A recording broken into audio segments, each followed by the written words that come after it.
G'day guys, and today we're going to be looking at the state of freedom of speech in Australia as it stands. Now, how is it looking? Well, it's not very good. Not very good at all. Australia does not have an explicit right to free speech at this time. Australia also has no Bill of Rights. It is the only Western liberal democracy to not have a Bill of Rights that would bestow certain things like freedom of speech and the right to bear arms upon us. Australia, however, does have an implied right to political speech. This was affirmed by the High Court of Australia in 1992. Their reasoning was, if you are going to have a representative democratic system, as we do, then communication, free and open communication, is required between voter and representative. A particular focus was placed on Section 7 and Section 24 of the Australian Constitution, which read as follows. Section 7.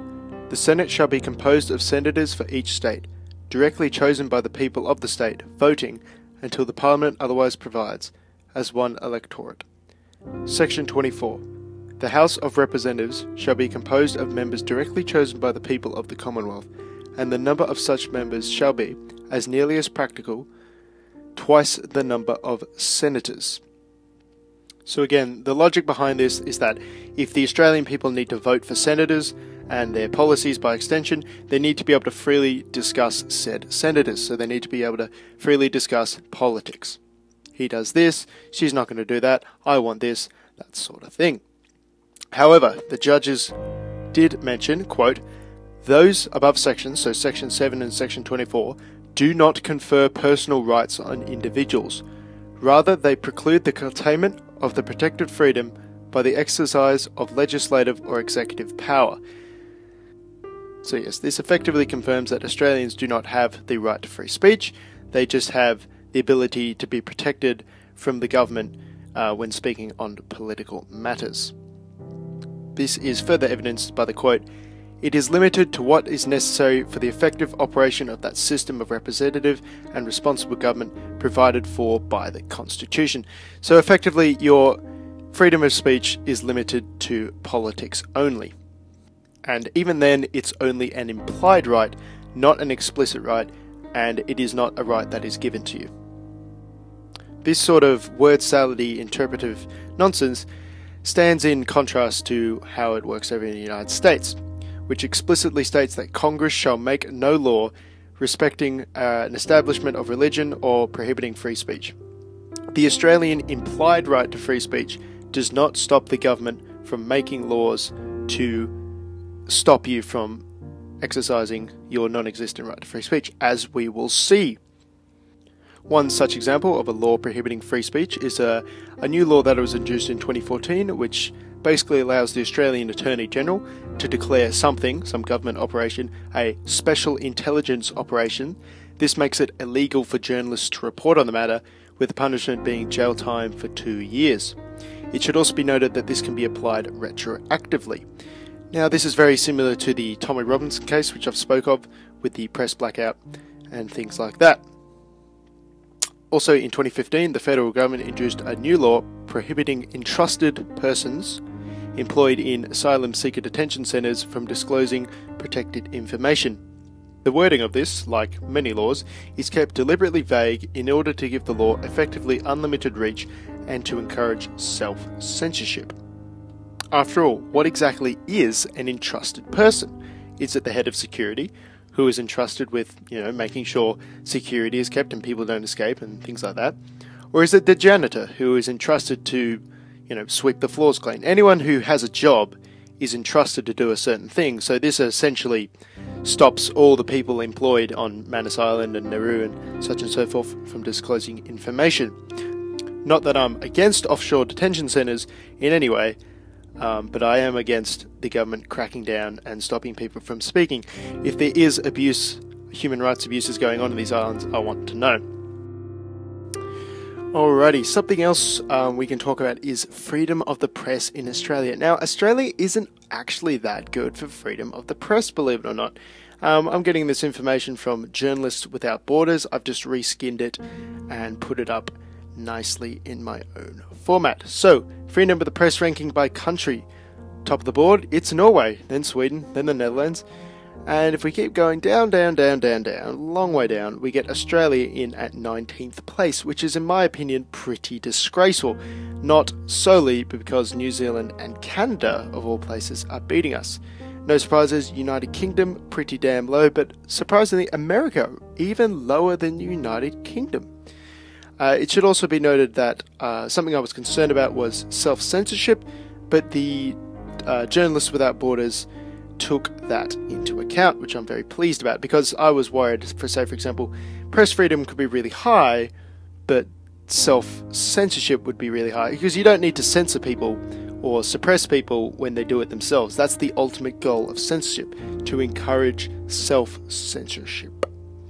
Alrighty, cool. So if we have a look at Australia's sort of rankings over time from 2002 to 2018, what I've done is I've put these in a nice graph for us all to look at. And as we can see, you want the scores to be as low as possible.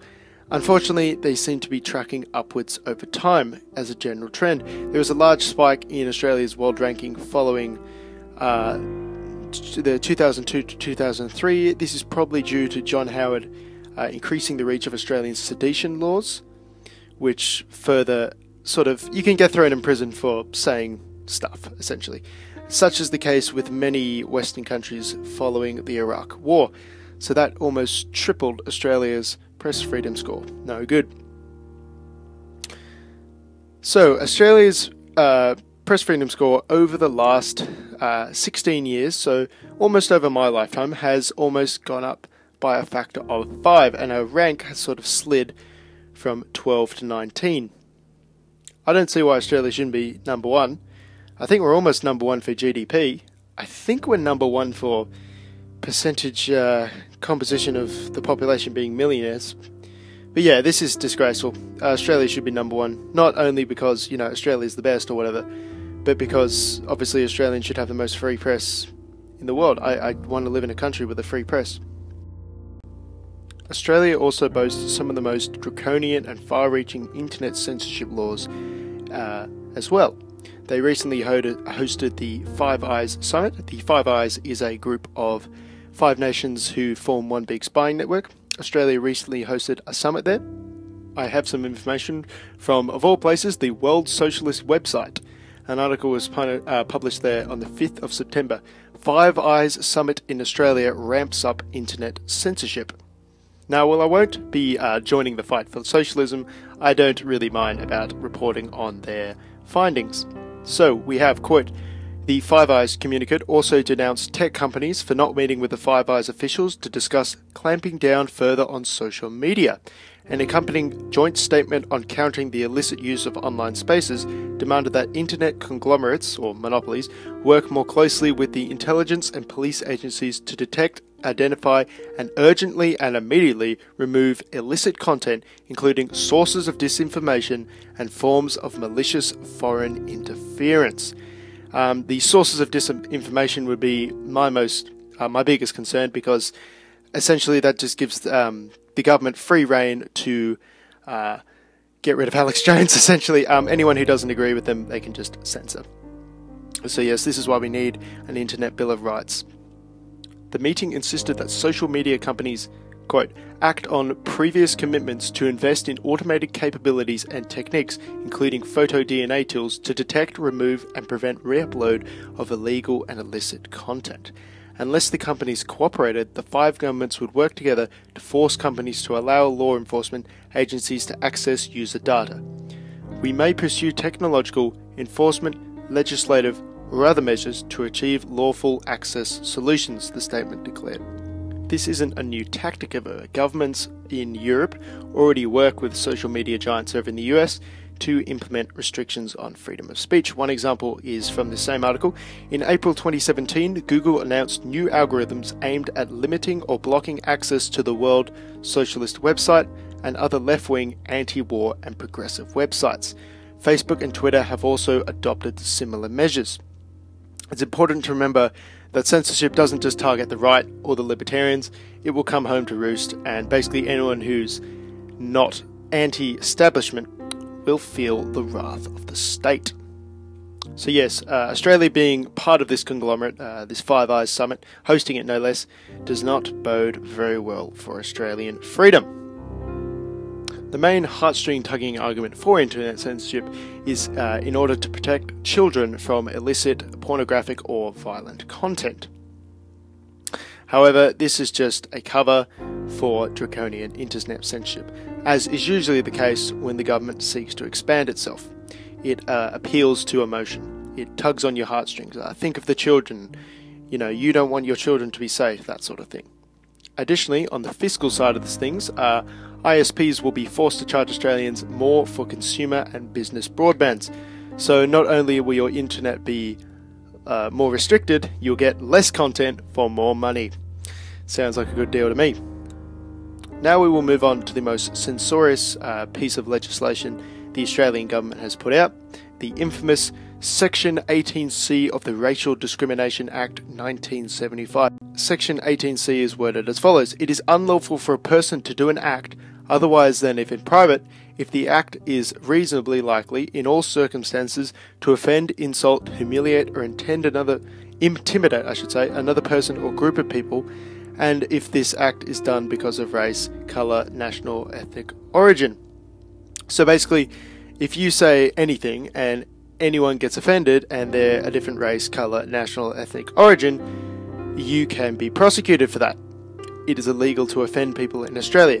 For the purposes of the above section, an act is taken not to be done in private if it causes words, sound, images or writing to be communicated to the public, or if it is done in a public place, or if it is done in the sight of or hearing of people who are in a public place. That first point is essentially the most important one. Causes words, sound or images to be communicated to the public. This essentially means anything you put on the internet counts for this purposes of 18C, because anything on the internet becomes public. Even private messages, they're not really that private, because anyone can take them and then repost them, and the government is allowed to look at them anyway. So yeah, anything you say online that offends, insults or humiliates, and of course that is all subjective, and you know, it varies from individual to individual. You know, say something to one person, say it to the next, you know, only one of them will prosecute you. And I believe the punishments are 2 years in prison, I believe. Yes, there are a few exemptions. So we have exemptions for artistic works, academic, scientific or other purposes that are genuinely in the public interest, fair and accurate reporting, or a fair comment that is an expression of a genuine belief. Of course, even if you could say, good, everything that I want to say is a fair comment that is an expression of genuine belief, fair and genuine, open-ended terms. I easily could see, you know, a lot of people believing that anything contrary to the establishment would not be a fair comment or a genuine belief. They just, you know, dismiss the belief out of hand or something like that. It's important to remember this is not illegal in Australia. The Australian Senate is not prevented from making laws that would infringe on free speech. 18C is totally legal. It's just stupid and authoritarian. So, what is the verdict? Well, in my opinion, Australia is pretty fucked. At any point, you can be arrested for simply expressing your opinion. The government is not prevented from making even more draconian decisions. Everything you do online will be spied upon and circled around to 5 different governments. Tech platforms will censor you. You'll get thrown in jail for expressing your opinion. And, yeah, she's pretty bad.